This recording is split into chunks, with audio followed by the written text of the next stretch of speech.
Mu kurangiza indwi yahariwe kugwanya igiturire, agashimwe kitiriwe Ernest Manirumva kama gatangwa uko umwaka utashe karatanzwe n'ishirahamwe gishinze kugwanya isesagurwa ry'amatungo ya leta Olucom.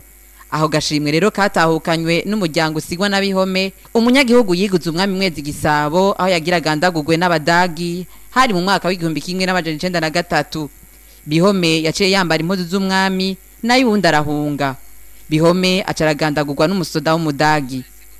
Umugwi ujeje kugena uburonka ku gashimwe warihweje amadosiye yose wari ufise ucuhitamwo umuryango wa Bihome kuko yatanze akarorero keza. Ako gashimwe kari kumwe n'ibahasha y'umuriyoni w'amafaranga y'amarundi. Ivyo birori vyari vyitabwe n'abarongoye imigambwe itandukanye, abari mu mashirahamwe adaharanira inyungu za politike n'abaserukiye leta y'u Burundi, hamwe rero n'abaserukira ibihugu vy'Ubudagi n'Ububirigi hano mu Burundi. Ku bwa Gabriel Rufyiri arongoye Olucom agira ati aho gashimwe gatuma izina rya Ernest Manirumva ritazimangana kandi abantu bimvuga kuri bagashimirwa.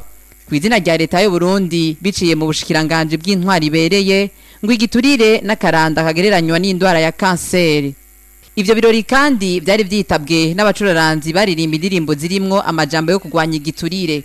Ku bwa Patiri Diriano Ntabona umwe mu batumiwe muri urwo rubanza ati ico gikorwa kirahambaye kuko ngo nk'uko umuntu akenera umutima mugenza n'igihugu kirakenera umutima kigenza kugira ucoshe ivyiza, hanyuma ivyiza bitabonetse wa mutima ugitonganye.